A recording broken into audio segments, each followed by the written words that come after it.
guys. Welcome back to Into the Light, a Different Life Story, my show on YouTube and as a podcast with me, your host, Stefan Neff. Today is another great day for an interview. Yes, because I have got another fantastic guest. And my guest today is a woman who has made it her mission to shorten the periods of pain that inevitably hit us in our lives. And there are so many reasons why we end up in pain, but one of the reasons is other people. And there are times when we feel utterly betrayed. And that is one of the most awful feelings, speaking from my own heart. And I've got Holli Kenley with me, who is an expert in that and has written several books on betrayal. And I'm actually a little bit self-conscious because I know that you will dig up quite a few emotions during this interview in me, and there are probably certain times in my life when I felt incredibly betrayed, and I probably have not dealt with that. So, Holli, I'm in for quite a memorable ride. There was very little doubt in my mind. And so are my viewers today. So, Holli Kenley, thank you so much for coming onto my show. Stefan, thank you so much for having me. It is a privilege.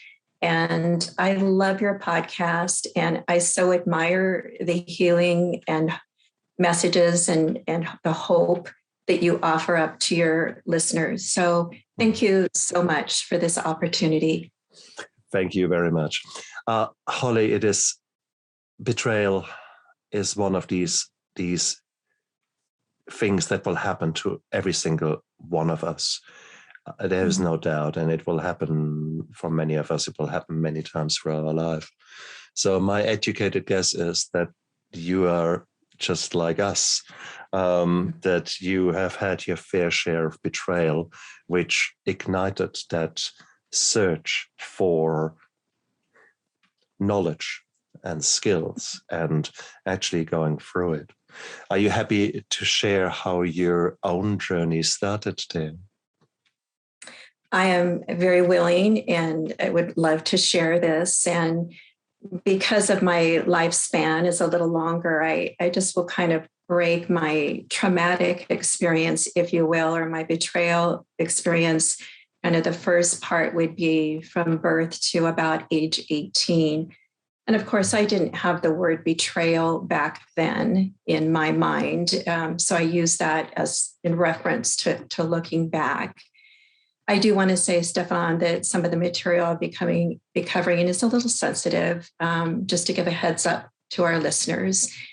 And so I was born in the 50s into an alcoholic family system to very young parents who I believe were ill-equipped to raise a family. The system was incredibly rigid, authoritarian, critical.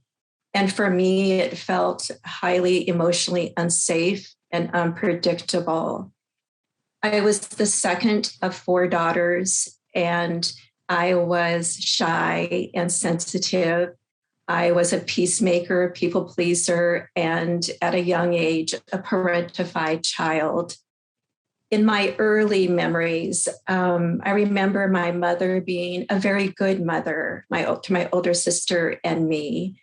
And my father was always angry and on edge, but I do remember my mother being a good mother.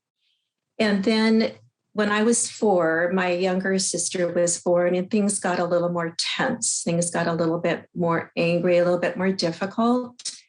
I remember kind of walking on eggshells and such. But the big shift in my family came when I was 6 and my youngest sister was born.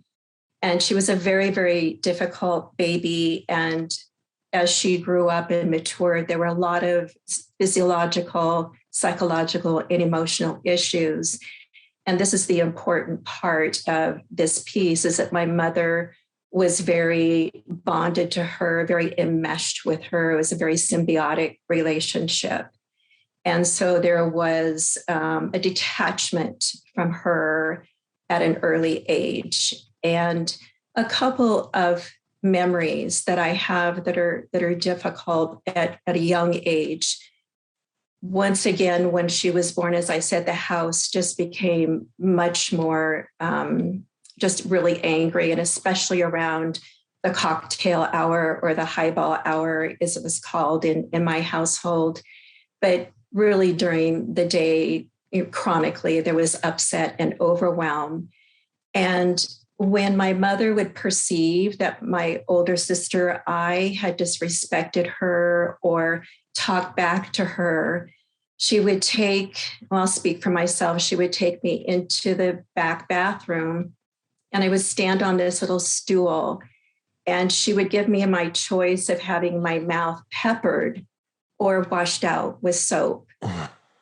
And I never like to quantify or qualify different kinds of abuse. It's not that, but we tend to think of abuse as really, really horrific things. But Stefan, there's something about having your mouth washed out with soap, or it did for me, that really just scoured my soul. That's kind of the only way that I can describe it. And so this was a ritual that happened frequently for a number of years. And so I became sort of afraid of my mother. I just, again, distanced myself. I had a lot of responsibility, as did my older sister. We were just a year apart, and just really worked hard at not upsetting anyone, and just going and doing what I was supposed to do. One other memory in this early childhood that I write about and I talk about freely is that when I think it was about 8, we lived in California, but we would spend our summers in a little town in Nevada, in the northeastern corner of Nevada. It's called Ely. And it was actually where my grandparents lived, both sets, but we would go and stay with my paternal grandparents. And those are actually some of the fonder memories of my childhood. My parents were on little better behavior, and there wasn't as much financial stress as well on our family.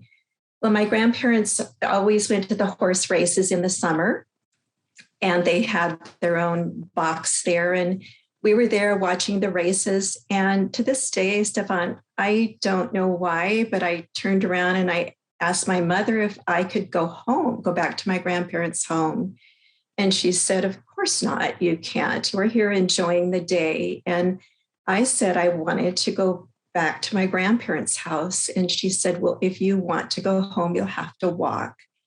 And so I got up and I left. And again, this seems so strange to me because I was a pretty compliant child, but I did. And I walked through this very long dirt driveway and parking area. And then I was almost to the highway, and I heard my mother yelling for me.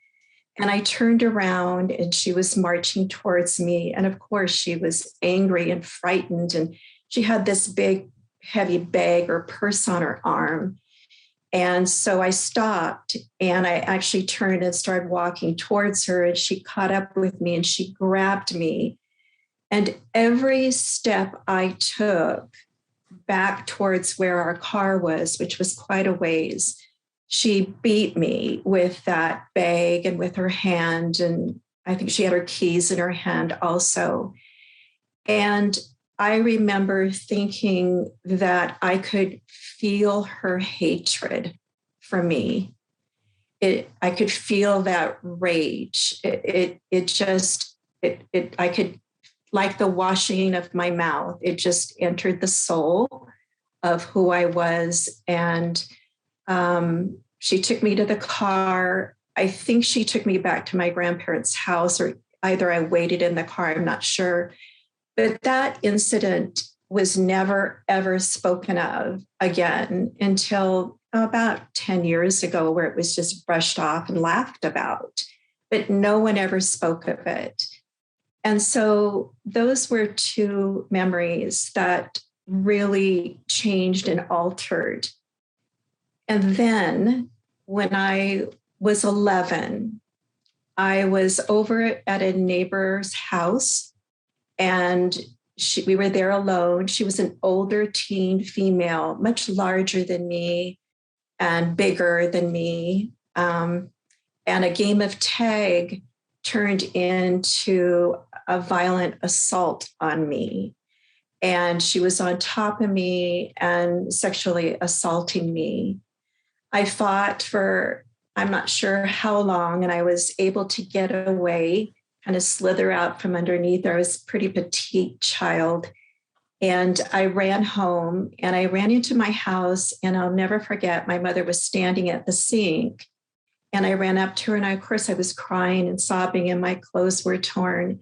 And I told her what happened. And she said, "Don't ever speak about this again, and go change your clothes." And I remember being in my bedroom at age 11 and changing my clothes and crying. And I made myself two promises at that point. And the first promise was that even though I didn't understand, of course, what was going on in my environment, I had a couple of girlfriends. One in particular had an extremely loving mother. And so I did have that comparison. But I made myself a promise that I was going to do whatever it took academically and musically, because those were the two things I was really good at and interested in. I was going to do whatever it took to graduate and get out of that environment. And the second promise that I made myself is that if I ever had the privilege of being a mother, that I would do it differently. And so there's one other traumatic incident that happened, and that was a couple of years later when I was 13. My parents arranged for me to spend, it was about a month, at some distant relatives' ranch in another state. I didn't know them very well. I'd seen them a few times, but they had made this arrangement for a variety of reasons. I went there. And this is all I'll say about that, is that I just refer to it as the House of Horrors. There were just demented and disturbed people, individuals in that family. And when I came home, I was repeatedly victimized. And when I came home at the end of that summer, I never said anything, of course. Why would I? Nobody would believe me and nobody would do anything about it. So that and the prior assault at age 11, I just buried. I just repressed it and reminded myself of my focus, of my goal, and just kept that going. Wow. Wow. What can you say about that? It drives me crazy how often I heard variations of such a story from my guests here on this show. Mm. And it is probably so much more common than we like to believe. Leave alone the emotional abuse, which is, oh God, so much out there. The way we cut our little people down and destroy their beautiful blossoming creativity and naivety and craziness. Now, I'm talking about the physical and sexual abuse that is prevalent at a level that should make everyone sick. But the sad thing is, because there are so many people out there who have suffered it, it is a very sick society in which we are living. And you're referring to the United States. I've had two marvelous guests recently here who spoke about the New Zealand perspective and similar time frame and very similar, like a house of horror, but for their whole childhood. Mm-hmm. I think that's really important that we acknowledge that, because I don't think that these things have gone away. I think these things are still ongoing, very much so, out there in our society. And I think it is important that we all recognize that and listen to our children and see what they are coming back with to us and believe them and foster an open environment where they can talk. I think that's the very first thing that comes to my mind that I want to spell out here. It is my parents, as I said to Stefan, they married very early. My mother was expecting, and back then it was in their families not an option. They were married, and my father was really a gifted musician, and he was at college in Pomona, a wonderful music school in Southern California, pursuing his career he wanted to be a professional musician. And my mother was in nursing school in Idaho, and those dreams were cut short. And he also suffered. I'm not excusing anything. I'm just explaining, their backgrounds. And he also suffered a really difficult injury on his leg when he was a young boy before penicillin, and developed osteomyelitis and had many, many, many surgeries all through his middle school and high school years to save that leg. And I share that because he was always in a lot of pain. The leg was saved, but it was always causing him a lot of pain. And his dream of being a professional musician, in order to support his family, he went into teaching music, which he was really good at, but he just he didn't like it. That wasn't his passion. So he had so much anger in him, his trauma in his life, and having that dream cut short, and then raising a young family who it didn't want. I mean, we were told that we weren't planned, that we weren't, of course, we interpreted that as not being wanted. It was joked about the different forms of contraception.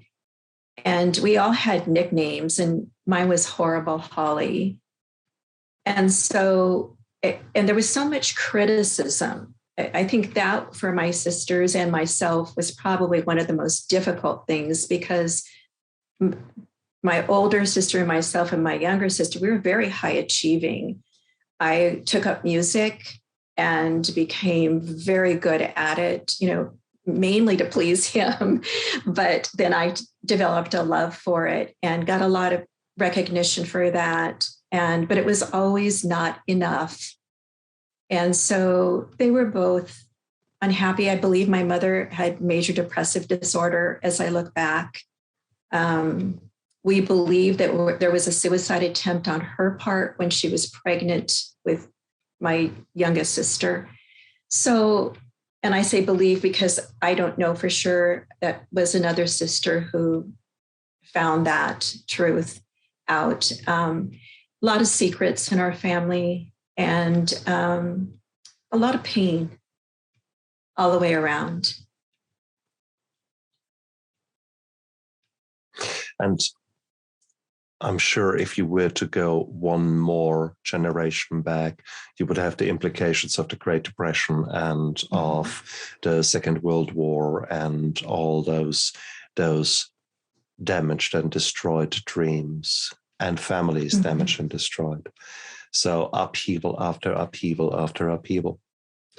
And it is no surprise to me that you have been focused on this kind of research and this kind of knowledge about betrayal with that background. And what amazes me, however, is the transformation that you then actually have gone through, because it would have been so easy to stay in this mold.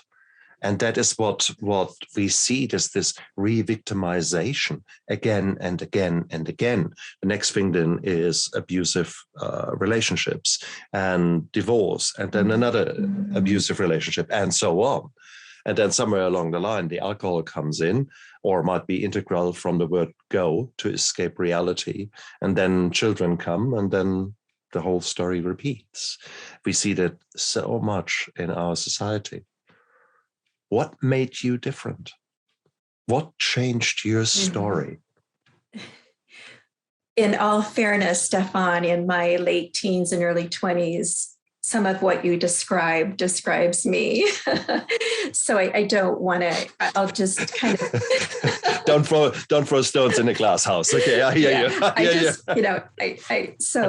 If we have time, I'd like to touch upon that a little bit. Oh, yes, please. And so, well, I did achieve my goal of graduating from high school with honors. And in fact, I had a full ride to a conservatory of music. Unfortunately, that conservatory was in the town that we lived at the University of Pacific. And then I also applied to University of California at Santa Barbara.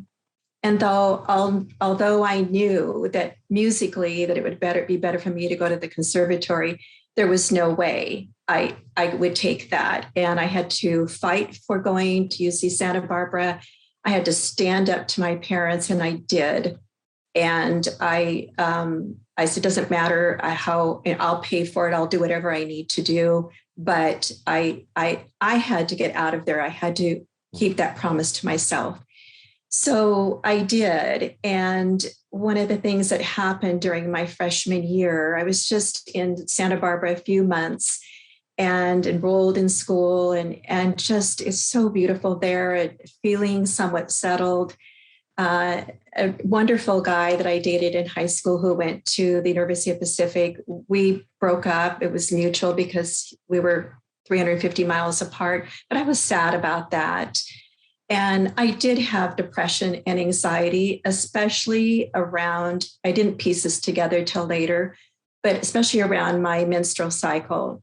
It just seemed to get 1,000 times worse. But so I did have these bouts of depression and anxiety. And so at UC Santa Barbara, I finally accomplished this goal. There were a lot of anti-war protests and things going on during the Vietnam War. And I wasn't accustomed to that. It was kind of frightening to me. I thought I was going to a safe place. So I just wanted to put that out there because there's just kind of this, a kind of cloud of stress going on. And unfortunately, one afternoon, I was in the practice room practicing a piano duet. I was a flautist, but we had to take piano also with another person in the music department. And I had known her for a few weeks. We're practicing away, and she exposes herself to me. And at that moment, even though I didn't understand, I remember feeling like I had a target on my head. What is wrong with me that these horrible things happen? And I picked up my music. I ran back to the dorm. I was on the 8th floor of this really neat dorm. And I met a lot of wonderful girls, and I didn't want to die. And I knew people were around, but I took a razor and I sliced my wrist. And a few minutes later, and some gals knew that I was kind of struggling, and they came in to check on me. And it was a superficial wound, but still the fact that I did that, they were so supportive. They took me to the hospital. And the doctors and the staff at the hospital said, you have to go home. And I wasn't 18 yet. So because my birthday is late. And I just fought, and I just said, just with my voice, I said, if I go home, I will die. I will die. And so they said, well, the only other option is that you get into counseling. And so I did. And so every week I drove into Santa Barbara, borrowed somebody's car and drove in because the campus is a little ways away.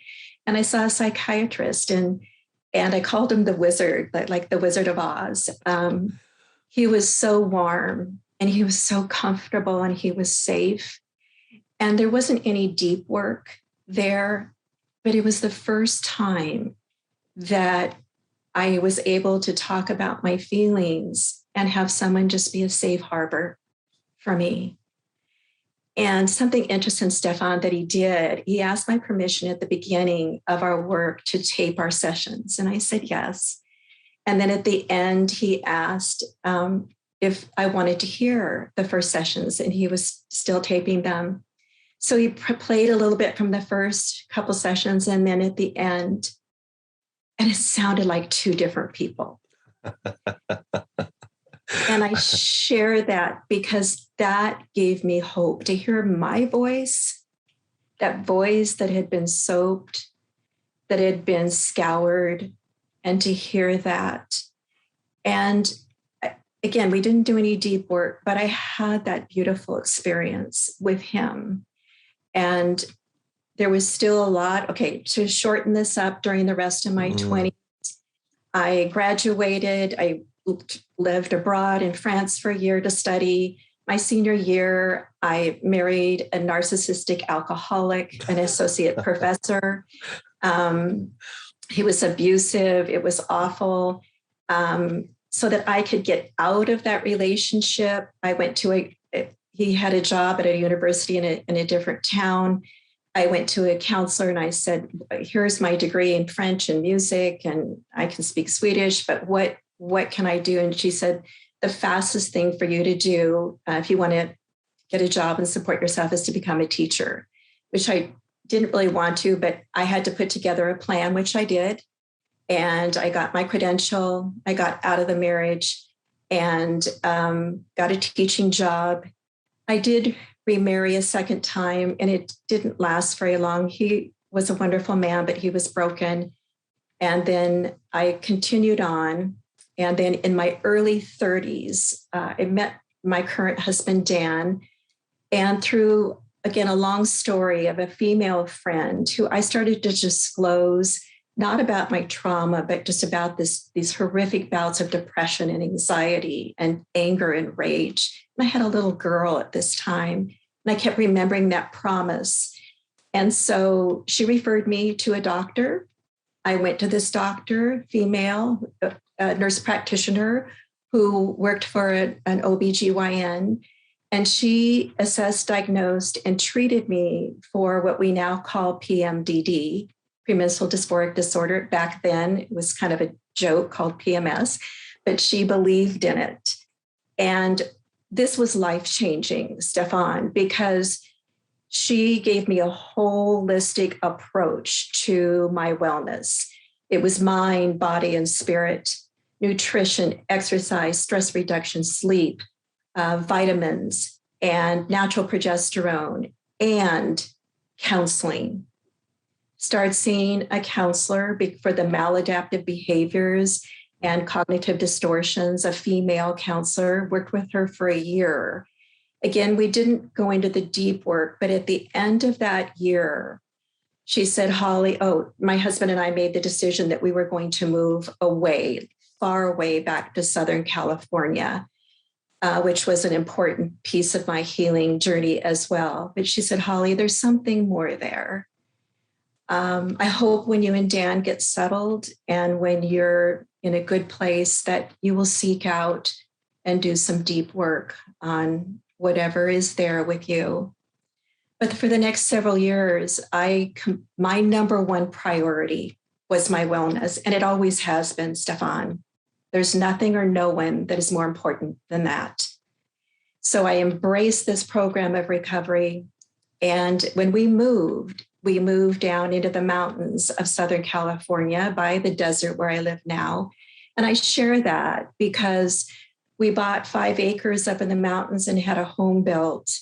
And being up in nature is where because I was a runner and then a power walker, I would just absorb myself in nature. It was an integral part, and still is to this day, of my healing. And I began therapy. I found a wonderful female therapist and did the really deep, deep hard work. She was trained in hypnotherapy, and we had many sessions with that because so much of that was so repressed, especially the trauma at age 13. And I worked with her for a long time. I started reading. I went to Al-Anon. I read every book I could get my hands on and codependency and this and that. And just that, I was a teacher, but this became, just my passion about living a more whole and well life. Every time I would look at my little girl, I even got more motivated. And then after I had a few years under my belt, I wanted to give back because this is in the early 90s and there was still a lot of stigma and shame and secrecy around PMS or PMDD. And so I started leading some lay support groups. And every 12 weeks, I would lead these psychoeducational groups. And I kept it as a closed group. You had to sign up. And at the end of 12 weeks, I would have another waiting list. And I was wise enough to refer women out for if they had depression or anxiety or, for a physical, if PMDD wasn't the diagnosis, which with the way we were assessing it, it would kind of really flush that out or rule that out if that wasn't the presenting issue. So I worked well with a couple of doctors here in the area where I live. And towards the end of that experience, I started writing a book, my first book called The PMS Puzzle. And then was the impetus for me going back to graduate school. I wanted to help on a professional level and get my degree in psychology and become a licensed marriage and family therapist. Beautiful. Beautiful, beautiful. And it is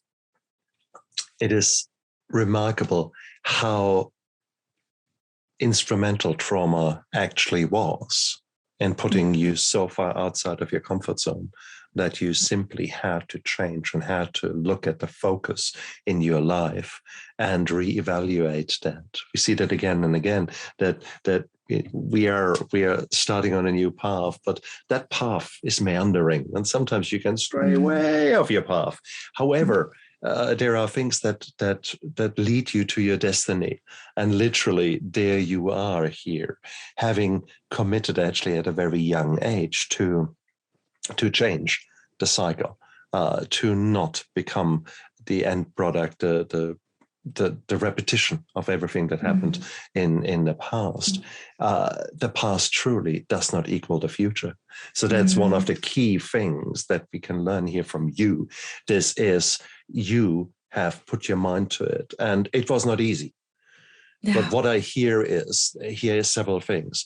A, you admitted to yourself that things were truly not right and things needed to change. You were willing to look for help and accept the help. And that's so important, because if you look at addictions, 95% of alcoholics think there's absolutely nothing wrong with the sheer fact that they are living in an absolute mess in their own hell up here. But that is part and parcel of addiction. That's the lie that alcohol tells us. So as far as addiction goes, that's a classic example. But the same applies to women living in toxic relationships, regardless how bad it is. Our brain comes up with so many reasons why it would be absolutely impossible to leave that relationship because of this, because of that, etc. And it is, you cut through that. You blew that fog of war out of the way and actually said, now, what is my dream? You turned it into a vision. You turned it into a mission. And that is, wow. What I love to hear is that you accepted that help when you were actually quite at a young age. Because normally when you're young, you're bulletproof, full of hormones, boys and girls alike. And so we know it all better. But here you are. Why do you think that was? That you at a young age were actually seeing that psychiatrist, that counseling? Was that really because someone twisted your arm? You were 17 there. Was it really that you were forced to it, or were you open at that time to seek help? Stefan, I was very open. I knew that I alluded to this earlier, is that when I made those promises at age 11, I knew I was on my own. I knew that. When I write about my chapter in my daughter's book, I call it Flying Solo. I knew I was on my own. And so I knew that if anything was going to change, I had to do it. And also being that codependent child who, wanted to take care of things and get things done and a type A personality and all of that kind of thing. That just drove me. The other important thing, and I didn't piece this together till later, is that there were significant people in my life, especially in the area of music. I took private lessons. I studied, I was in the youth symphony, and there were these other people putting these messages in my ear that I had something, that I was talented. And so I put pieces together that if I gave to something really wholeheartedly, and it gave back to me with awards, with recognition, with affirmation, with validation, I wanted that. I was hungry for that. Of course. So even in that hospital bed, I was still hungry for that college education and that college experience. Just beautiful. I remember the first time that I brought home a good mark. I was quite a mediocre student, and my stepfather at that time tried to bribe me. Look, if you come home with the best in your class test, then you get 5 Deutschmark, and if you're the second, you get 2 Deutschmarks. Anything thereafter doesn't count. And there I was. From very mediocre, suddenly was best of class. Now that had very unexpected flow-on effects. I saw that pride in my parents, where the first time I felt, oh, they are actually not just talking down on me and criticizing me, but actually were proud of me. So that was beautiful. Very unexpectedly, I did not become the nerd. We didn't have that culture in Germany. On the contrary, I became, wow, you did it, especially because I actually showed the teacher off. It was one particular history teacher that no one liked. And I made it a mission to know more than a history teacher, and I succeeded in that. And therefore, I became the hero in my class. So all the cool kids now loved me for what I was doing. So it was all that thing. But I remember that glow, that pride, the first time of being, wow, someone actually slaps you on the shoulder and said, well done. That was such a beautiful feeling, a feeling that I had not really known.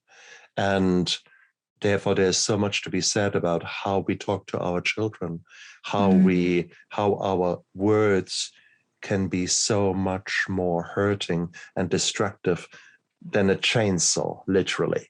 It's just how we talk to our children at a very young age makes all the difference. And I think that is need to talk about that, and we need to bring that out, because it's so easy to be the grumpy dad. And yes, you have worked your guts out. You are in your 30s. You have just worked 12 hours, 14 hours. You're coming home. You're hungry, angry, lonely, tired yourself. And then, of course, you're lashing out at those people who you love, because that's finally when you can be safe, when you actually can let your own mask down.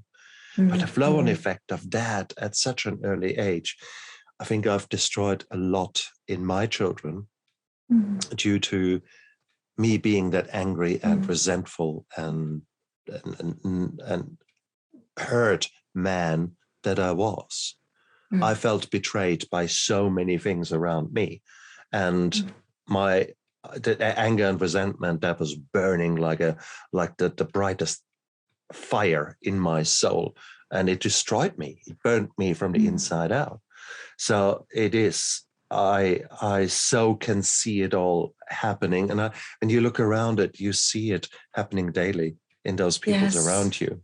So this is therefore your talk, your books are so important, because hopefully they hold the mirror in front of someone's face and actually say, look, this is what is happening right now. And the typical answer will be, yes, yes, yes, but look what they did to me. And this external locus of control, this kind of being powerless, being so upset. And these are the very things that we have to work with. And I guess these are the things that you are addressing. So you had this beautiful journey of seeking help and getting different help, sort of what we always talk about, the onion layers, and that you peeled off one layer and you found more pus there, and instead of putting a Band-Aid on it, you actually dealt with the issue, healed there, and then you stripped off the next layer and you found a bit more mold there that you cut out. So that was your journey. But look where you ended up. Now you are this woman here who is proud of herself, who loves herself, who accepts herself, warts and all. And that is the beautiful thing. But you have got a lifetime of trauma and a lifetime of healing. Many of our viewers, they're at the start. They are hurting. They feel hard done by, and quite rightly so, especially now with COVID hitting us. There is economic instability around the world. There's how many relationships are on the fritz because of exactly those uncertainties. So if you were to see something like that happen in someone you have just met, and someone who is actually dear to you, what would you tell that person? In the work, I just want to side note here, Stefan, is that as a licensed marriage and family therapist for over 20 years now, about 25, I work in the areas of sexual abuse and trauma recovery, individuals, males and females, and do a lot of work with couples as well. And so if I'm careful if I meet somebody just in person and it's casual talk, as opposed to if I'm, working with someone in therapy. Absolutely. One of the things that really keeps people stuck, there's several things, but one of the things is that well-meaning people say, just give it time, you'll get over the betrayal, or just learn to trust again, or forgive. And to me, those are just, really, really harmful. But putting that over there, I just gently put out this concept that with betrayal, that we have to right ourselves. As long as we wait for someone or something to come along and make it right for us, then we're putting our healing on hold, and we're also tethering our healing to what they do or they don't do. And those are two of the most common, I call them kind of traps that people fall into. So rather than give them platitudes or anything else, I just kind of encourage them to, here's the thing with betrayal, is that it was one of the most fascinating things I found in my research with betrayal. Whereas grief, we treat betrayal like a loss issue, and it is that, but it's so much more than that. And the grief methodologies and approaches, in my opinion, are not enough. With grief, we turn inward, and we're depressed, and we're sad, but we turn inward. With betrayal, we turn outward. Why? Because we are trying so desperately to re-secure our truths. Our truths have been redefined. We've been redefined by our betrayal injury. So we're looking outward, trying to find answers as to why, trying to reinstate our worth, and trying to secure some type of feeling like we're in control or in charge because we feel powerless. And so what's so insidious about the nature of betrayal is that what we need to do is turn inward. And that's where the work starts. And it's so hard. And in my initial research, I identified these 3 states of being. I didn't want to call them stages because that's kind of the grief piece, the stages of grief. I call them the states of being, that we go through the state of confusion, the state of worthlessness, and the state of powerlessness. Mm-hmm. And until we can work through those and validate those and affirm those and challenge ourselves through those by turning inward and doing the work around those 3 states of being and really kind of calming and recentering ourselves and righting ourselves, that we are going to continue spinning out there looking for Band-Aids or substances or whatever to numb that pain. So that's kind of a long answer to that question. No. It's actually really, really good. Very much the same how I would actually in reality approach something like that, because there are often people who sort of come to me and said, well, okay, that's, oh, by the way, oh, you're a doctor. Okay, I've got that little pain there. And my typical answer is, okay, come on, strip down. Let's do first a rectal examination and then we'll take it from there. And that typically stops it dead in the thing, because there is a very clear difference between my professional life and my private life. So absolutely agreed. And especially in those kind of things, you need to be careful with these corridor consultations. You're so true, so true. I think the reality is, though, it is this kind of rethinking that we need to do. It is, I remember how hopeless and helpless and worthless I felt, powerless in the face of a big institution that I felt had betrayed me. And I was feeling like a piece of shit, basically. And I felt awful. And I couldn't see a way out. And I escaped my reality into alcohol.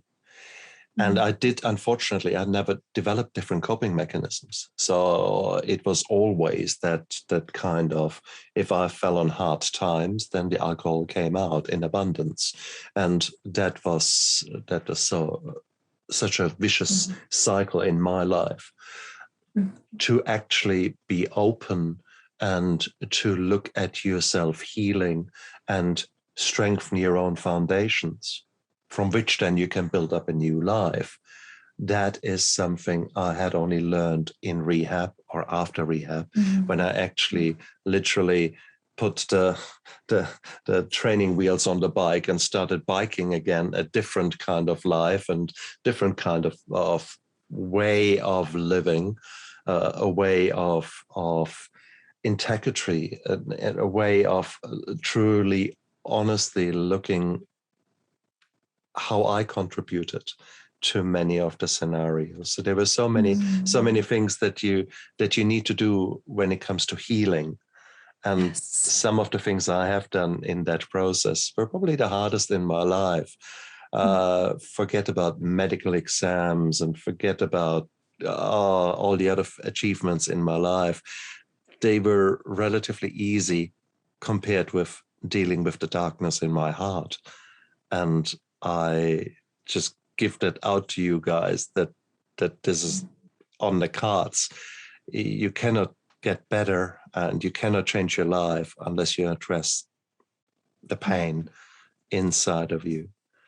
But again, at the same token, there has been nothing more satisfying and gratifying than me doing exactly that, to literally pull that rotten tooth, to literally take a scalpel and open that abscess in my forearm and let the pus drain out. It bloody well hurts when you do it, but afterwards the pain quickly subsides. And I think that is the beautiful thing. So for those of you who are right now out there and feeling that pain, please, please, please believe me, there is hope. There is help. You might not see it right now, but there is. There is. Please, please, please believe me there. And sometimes the help comes in the most unusual forms. So just be prepared. This might be someone who you haven't seen for 3-4 years who says, should we go for a coffee? If someone says that, take that freaking coffee. Go with that person, because it's very likely that someone actually takes an interest in you and wants to help you. And that might be just that little bit of hope, might just be that phone call that you needed to get to jump into action. And action doesn't need to be huge. It needs to pick up that phone. I isolated myself. Was there in your life, did you actually go through these cycles of isolating yourself, that you didn't want to hear anything from anyone and rather wanted to hide in the fetal position somewhere underneath your desk or underneath your bed, not even in the bed? Well, I'm an introvert, so all of that sounds pretty comfortable to me. Okay, touche. The reality is it's one thing about being very comfortable with yourself and alone. That's one thing, but not that you're afraid to actually even listen to the phone or that just the sheer thought that someone gets in touch with you is a stressor for you. That's, rather that. Yes. Oh, Stefan, absolutely. I know I was just kind of jesting there, joking. But of course, there were times where I was so depressed and so filled with anxiety and upset and anger and overwhelm. And of course, internalizing it, so much shame.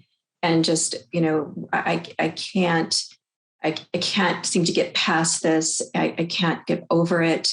And just layers and layers of shame. And it felt very, very desperate many, many times.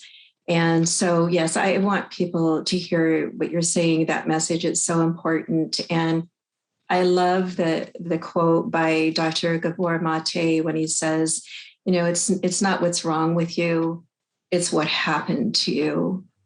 And so it just to embrace that thinking that you have a story and to find your path, your way, a trusted professional, whatever your journey might be. Like you said, somebody inviting you for coffee but somebody that you trust and begin to share your story, all of your story, and beginning to look for those ways that speak to you, that will help you to embrace a different way of being, because there is. And it's like Stefan and I are both saying, it's hard work.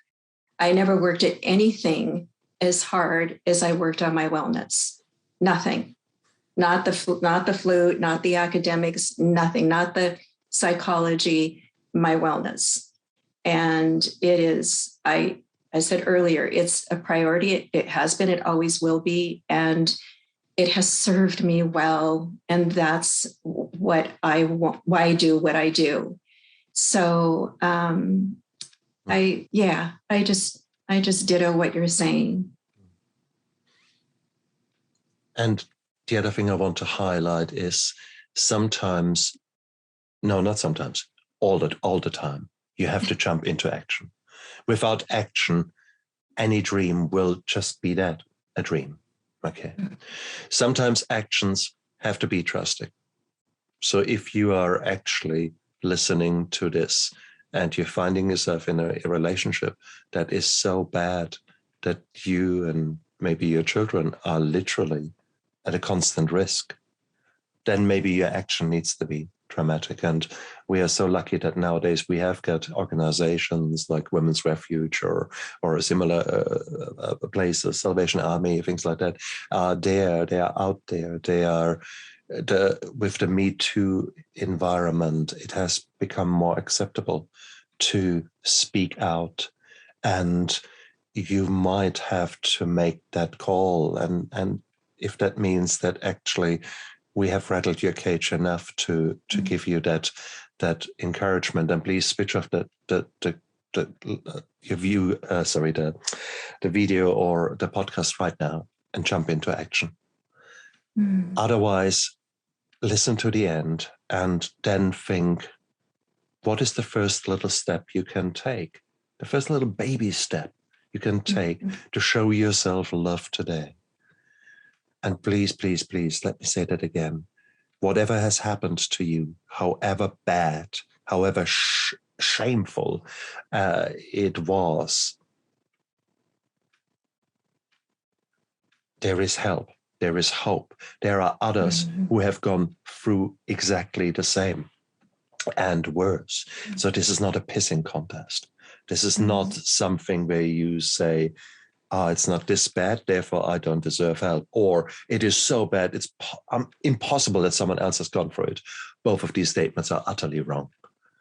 And I think I learned that the hard way in rehab, because I was so focused on that betrayal, on my anger, on my resentment. And my counselor gave me a book to read, and it was Rise Above, or I think that was the name of it. It's no longer in print, but it was describing the story of a woman whose deranged and estranged husband one day in front of her eyes killed all her children and her father in the driveway. And here I was feeling also hurt, etc. And then within 20 pages of the book, that happened. And I thought, and it was bizarre because I needed that to see, wow, who am I to complain if that? So that was exactly the right thing for me, because I was so engrossed in my it's only here. You get really only these blinkers, you can no longer see the whole thing. I think that's the important bit with betrayal and with anger and resentment. We get so self-engrossed that sometimes it's really, really hard to just step back. And you can't necessarily do that if you try to do it all yourself. You don't see that. I needed that help from a counselor. I needed that help, that someone actually listened to what I was saying, but more importantly, listened to what I was not saying and was able to tease that apart and let me down the path, so to speak, take the blinkers off me so that I actually could see the whole story, including how I might have contributed to whatever was going on. Okay, it takes two to tango typically. So if there's a betrayal, now that does not necessarily apply to child emotional, physical, or sexual abuse. That is very little that the second person is tangoing, but I'm talking now relationships in a grown-up environment. We all are sometimes there, and that's the thing. That's where you heal, and that's where you accept the responsibility, and that you accept responsibility to go out there and live your life in a more meaningful way. And that's exactly what you have done. I mean, that is, Holly, you went out there and actually completely turned around and now are giving back. You started writing books. How many books are out there from you now? I have 10. And show off. I'm so pleased for you. Thank you. And I have a new book coming out in another month or two.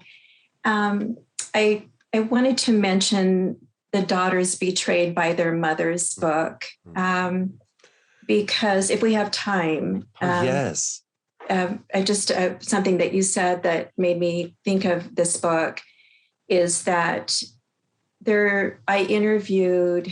It's called Daughters Betrayed by Their Mothers, Moving from Brokenness to Wholeness, and my story is the first story, and then I spent about 18 months interviewing 6 other daughters, and it was a qualitative study, which I won't go into all of that, but it took a lot of work, a lot of preparation, not just logistically, but also mentally and emotionally on my part.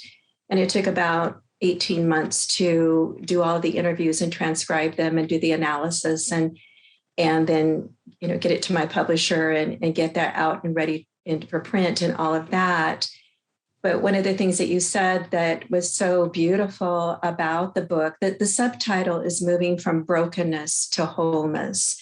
And wholeness doesn't mean perfection. It just means they had to be able to describe their journey from brokenness to their authentic selves at that time, and that they were being interviewed. And the journeys were just so diverse and unique I mean, there's every kind of path and methodology, and from just body work to dance to, I mean, that's what was so beautiful. And I think why this book has done so well, not only because the topic is something we don't talk about, that is just shrouded in shame and stigma and secrecy, but that as people are reading it, and males do read it too, not just females, that they can connect with so many different paths to wellness, or to wholeness, and that it's not just this straight road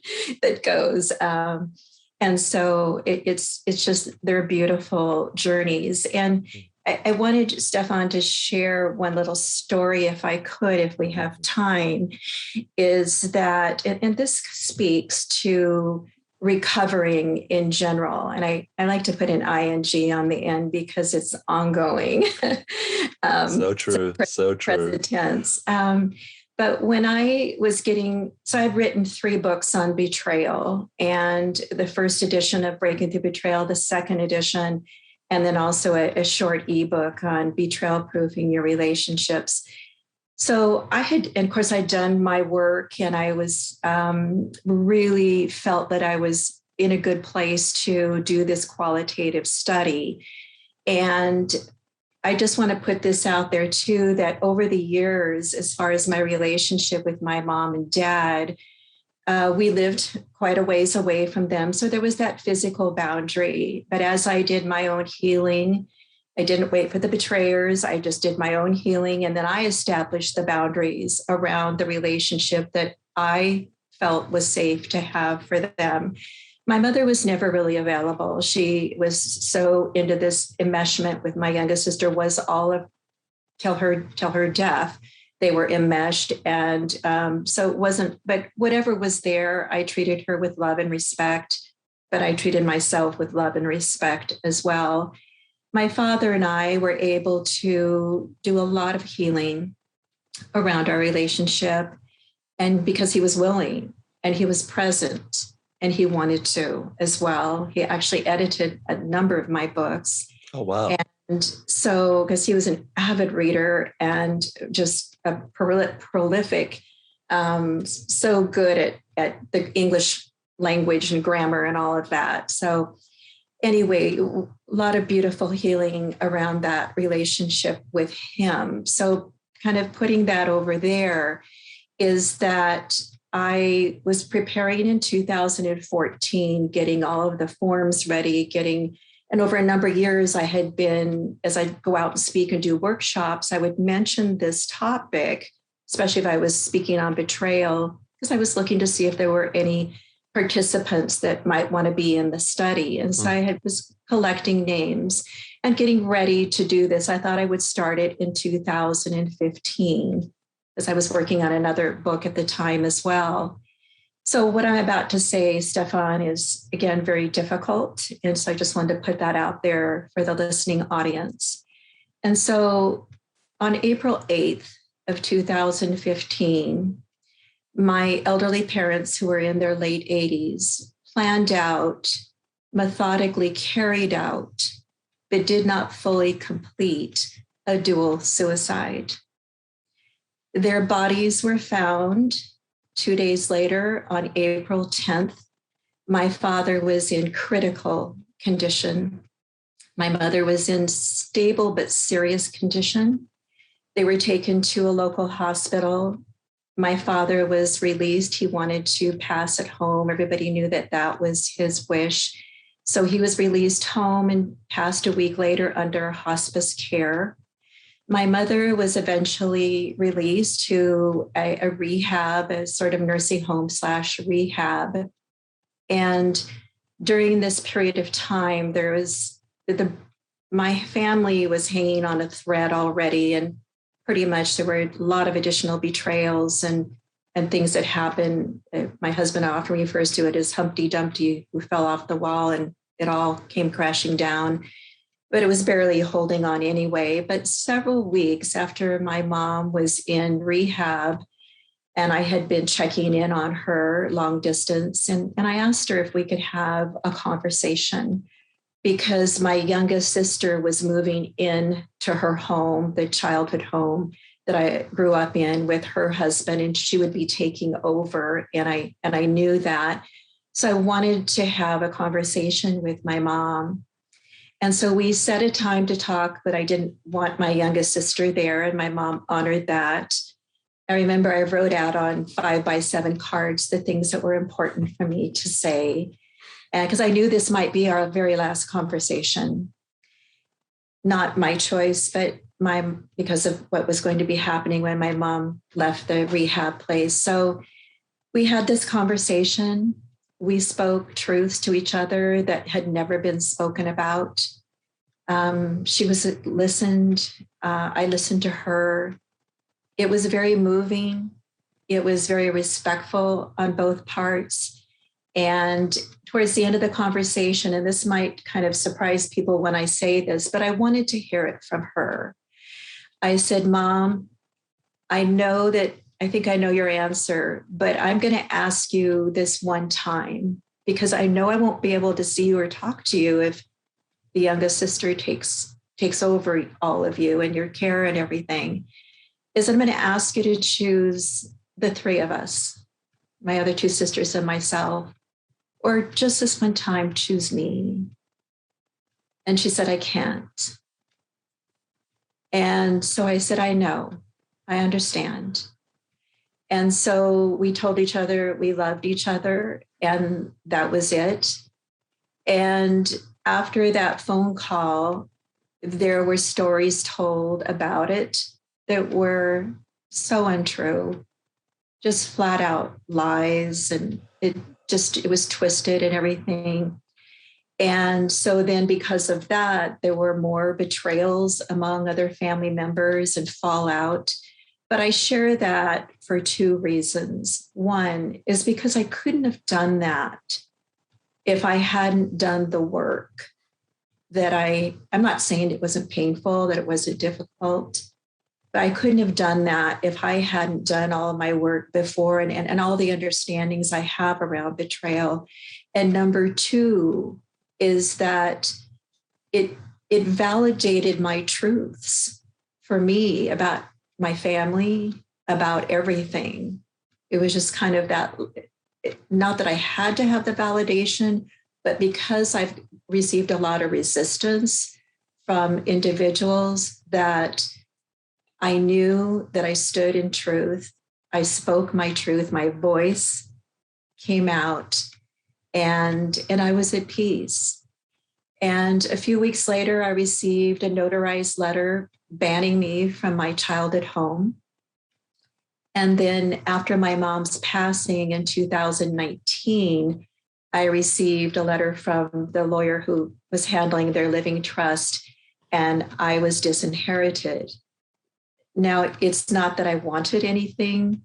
It was, again, confirmation that what I knew to be true about our family dynamic and about the unhealthiness of it was still there and always would be. So last point is that continue, and this is important for other people, when you're on your healing journey, I believe, Stefan, is that sometimes you have to pull way back in and get recentered and refocused and shore up boundaries and remind yourself of your truth and stand in it, because there's messages out there or resistance out there that doesn't want you to do that. And with this topic with mothers, that we are up against social, cultural, societal, familial, you name it, norms, that mothers are to be revered, regarded, and respected no matter what. They carry that hierarchy of power. And so, and I know because I work, all my clients, the majority of my clients right now are females who have a mother, but they don't. And they're just in such pain. So I digressed just a little bit there, but that it's hard work, and I understand that. I've lived it. And I continue to stand in my truths and speak them. And that's so important, because only because you start working on yourself and you put all the hard work and the pain into your own recovery doesn't change other people.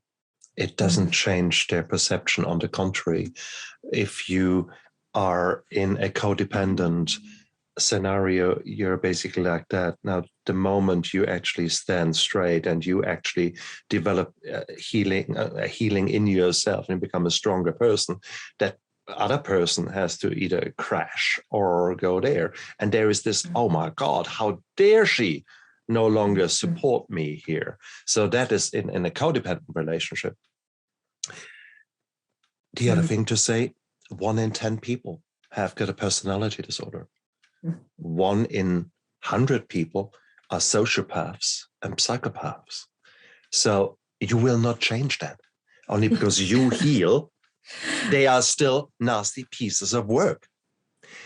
And unfortunately, if you say 1 in 10, that means they are actually, I don't say all personality disorders are bad, but unfortunately, I'm pretty certain that my mother had one, and she was a nasty piece of work.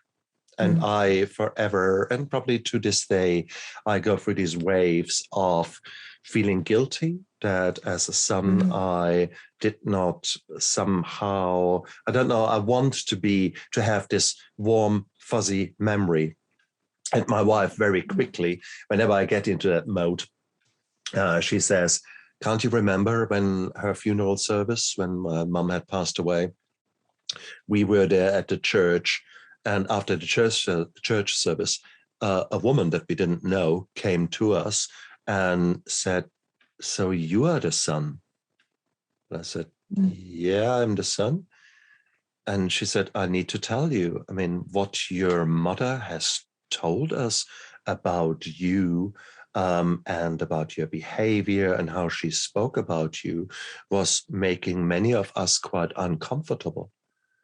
And here I thought, you bitch,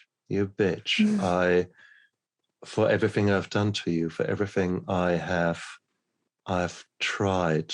And that was the kick in the balls that I needed to confirm that I needed to stand tall, and that maybe that I was actually right, and that the guidance of my wife was right, who hated my mother and her mother-in-law, and for good reasons. She made her feel awful. So here we are, is in a very similar scenario. You cannot change some people. And therefore, the boundaries are so important. The boundaries of saying, that's it, here we are. No, it would have been quite nice to have this really beautiful picket fence. Everything is so fine. Mummy is bringing us a nice chocolate. My ass. No, that is, unfortunately, that might not be true, and it will never become true. However much, there's only so much lipstick you can put on a turd. It will still smell like shit. Okay. And that's unfortunately some relationships. That's unfortunately some people. And we need to spell that out. And I'm grateful that you did, actually. It is because that ultimately that is one of the sore points in my past. And that's something that will never resolve. You cannot resolve that. You cannot change people. Yes. So it is what it is. And I'm grateful that you pointed that out.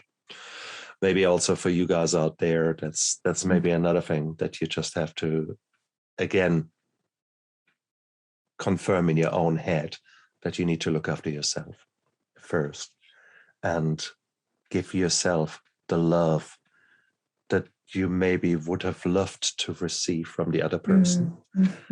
So don't wait for the other person to give you that love. You start loving yourself. And that is the start of a bloody great relationship with yourself. So yes. I must say, I dare to say that the new you, when you look into the mirror in the morning, yes, you see some old scars and you see maybe some little things that you think, okay, we need to talk. you and me. But overall, I would say 95, 98%, you are actually looking in the mirror and said, okay, this is actually not too bad. Am I right? Am I on the point there? Yeah, absolutely. Are right on the point. And I think just one other thing I'd add, and Stefan, this is true, as I alluded to a little bit just a minute ago, of whenever you're speaking truth to power, whether it's an organization or an institution or whatever it is, or a mother, or whatever the power differential is, and you're speaking truth to power, it's going to come with resistance and condemnation, and especially around mothers, where there are other people who don't have your experience and cannot and don't get your experience. This is one of the things I hear from clients and that the daughters speak about in the daughters book as well, is that you're so shamed for speaking out against your mother, and you just feel very much alone. And Mother's Day and all these celebrations are so painful and difficult. And yet you're told, you need to do this. And there are these expectations. So looking at yourself in the mirror and realizing that this is your journey, it's not somebody else's, they'll be on theirs, and not to do that comparison thing. And not to listen to that external noise or voices out there. It's your truth. Turn inward, honor it and yourself. Exactly. Holli, what an important issue we have tackled today. This is, as I had expected it was traumatic for me, because it brought back memories that I would have rather loved to bury, or in the past drown with wine or vodka or whatever else I had alcohol. Nowadays I've dealt with them, but I knew going into this interview there are still wounds there that are no longer festering, but they're painful. There's maybe a little bit of pus there, tiny little bit that I need to deal with. A bit of chlorhexidine will do the trick. So it is what it is. But these are our journeys, and I'm so grateful for you having come onto my show and ripped the Band-Aid off and had a look underneath there. That's what we all need. That's what we all need to grow and to be those people that we truly want to be, who we truly want to be. And so important. Now, please show me again your books, because you have got your books there, and I want everyone out there to see, because I think they're really, really important. Okay, here's the daughter's book, and just want to mention this, Stefan. It has a shell on the front and a pearl in it. And there's this beautiful quote. You may have heard of it, by Stefan Heller. And this is the end of it. It says that a pearl is a beautiful thing produced by an injured life. And so the whole book is built around that metaphor of, we have these injuries, and just like the pearl takes time for that lacquer to make it the beautiful, beautiful gem that it is, we take the time to make ourselves that beautiful gem as well. And I was researching pearls when I found that quote, and I knew I wanted to use it for the book. And something I learned about pearls is that when first of all, when they're held up to the light, authentic pearls are real. They're very translucent and very deep in their color. And also, when you touch them, they're cold, but when you put them up against your body, they warm. Mm-hmm. And then this beautiful piece is that, again, when they're a real pearl held up to the light, has kind of like, oops, my microphone, a little halo that shines on it. And so I share that because the stories of the daughters, it will warm their soul. I get emotional when I talk about this. And their stories will shed light, will give you light, healing light and hope. that if this is your issue, that you can move through it and you can move past it and let your light shine. So I just wanted to share that. And then my other book, if for any kind of betrayal, any kind, no matter what it is that if I could answer these, which I did, what is betrayal? What are my clients feeling and why and how long and to what degree they're feeling?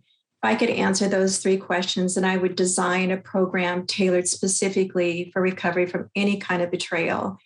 And that's what I did. And so the first part is breaking through the betrayal. It's a self-help book full of assessments and exercises. The second part, which begins with the chapter, Right Yourself, is recovering the peace within. And so I know that it's possible. I've done it. Others have done it. And I just wish that for your listening audience, to not stay stuck in your betrayals. I say, let's get better. Let's not stay bitter. Let's get better. Holli, thank you so much. These are such true words, and we too are proof that you can get better. And we both have alluded, you today and me in previous interviews, how bad actually things had been. And we certainly, we don't need to go into many details, but trust me, guys out there, in a contest, I'm pretty up there, podium level as bad. And so therefore, if we too can get our act together, guys, so can you. There is hope. There is help. There's help. Like, you just listened to an expert on betrayal, for crying out loud. Don't tell me that, I don't know, one can understand me. Well, you think so? You think so? Really? So therefore, if you wanted to know more about Holli, look down there into the description of the video and of the podcast, because all the links are there. So there are beautiful books to be read, and there might even be an option for you to connect with Holli. So Holli, if they want to say hello to you, and if people think, wow, really, I would love to get to know you more, how can they do that? I'm on most of the social networking sites. Stefan is, I'm there, Facebook, Instagram, LinkedIn, all of that. Or if you want to send me, you can send me direct messages on some of those. But I also have a contact page on my website where I get a lot of, that's why it's private, it's secure. It's a secure website. I will respond. I love connecting, hearing from people. That's why I'm here. It's why I do what I do. And I can shorten your stay in the pain field. I'm available. And guys, you would be silly not to take that offer, honestly. And maybe I need to take that offer. Having said that, I actually know someone who needs it more, so I need to have a word with that person, and we'll see where it all goes. But I think the reality is, this is our life. If we take control over those little tiny baby steps, you have no idea where this path will lead you. And Holli and I so invite you to come on board on this fantastic journey called recovery and healing. And it might sound corny and it might sound unbelievable and saccharine in nature, weird. How can they be so happy out there? We are so happy because we have been in the darkness. We have seen the trauma. We fucking lived the trauma. We were deep in it. And that's why we nowadays are here. That's why we spend an hour and a bit together to actually show you guys it is possible. The past does not equal the future. And you determine what you make out of this future. So, guys, I believe in you. You can do it. Don't give up. Holli, to you, thank you so much for coming onto my show. It was a true honor to have you on my show. Thank you, Stefan, so much. I really appreciate it. And have a good day. And the same to you. Look after yourself out there. Bye.